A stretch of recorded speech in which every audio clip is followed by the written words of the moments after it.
થઈ ગયું છે. આપણે મેથી નાખી દઈશું.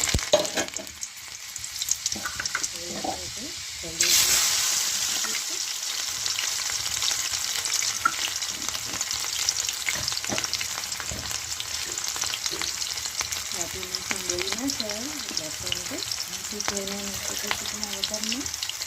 લસણ લાલ થઈ ગયું છે. ભાજી નાખીએ આપણે મેથીમાં.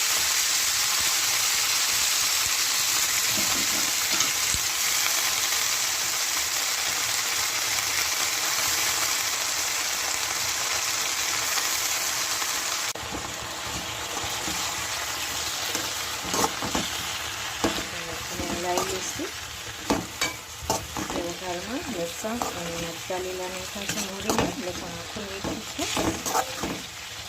આ રીતે હવે આપણે મેથીને આપણે ચડવા દેવાની છે તેલમાં. આપણે થોડીક હળદર નાખી દઈશું. મીઠું થોડુંક નાખી દઈશું. મેથીમાં મીઠું ઓછું નાખવાનું હોય એટલે સારું શાક થઈ જાય છે. આ રીતના આપણે હલાવી નાખીએ. અને મેથી બહુ ખાસ ગેસ નથી રાખવાનો અને ધીમો પણ નથી રાખવાનો. આ રીતના હલાવશું.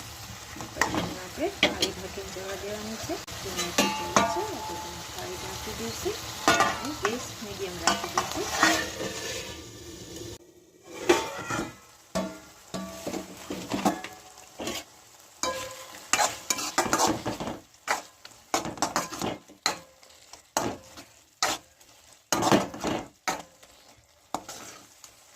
આપણે આને થોડીક વાર ચડવા દઈશું ને થાળી પાછી રાખી દઈશું.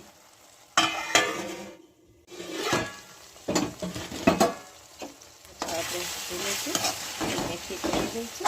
તળિયાની નીચે ચોટવા માંડી છે.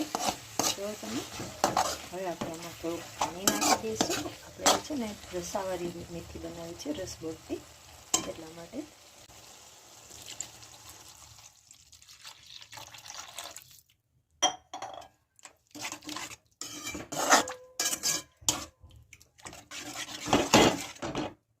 બરાબર આપણે આને ઉકળવા દઈશું એટલે એક રસ થઈ જાય.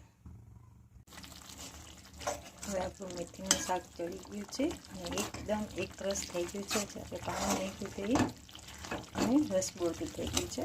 એટલે આવું શાક બનાવવાનું હતું, મેથીનું રસાવાળું શાક, જે આપણે રોટલા હારે ખાઈ શકીએ.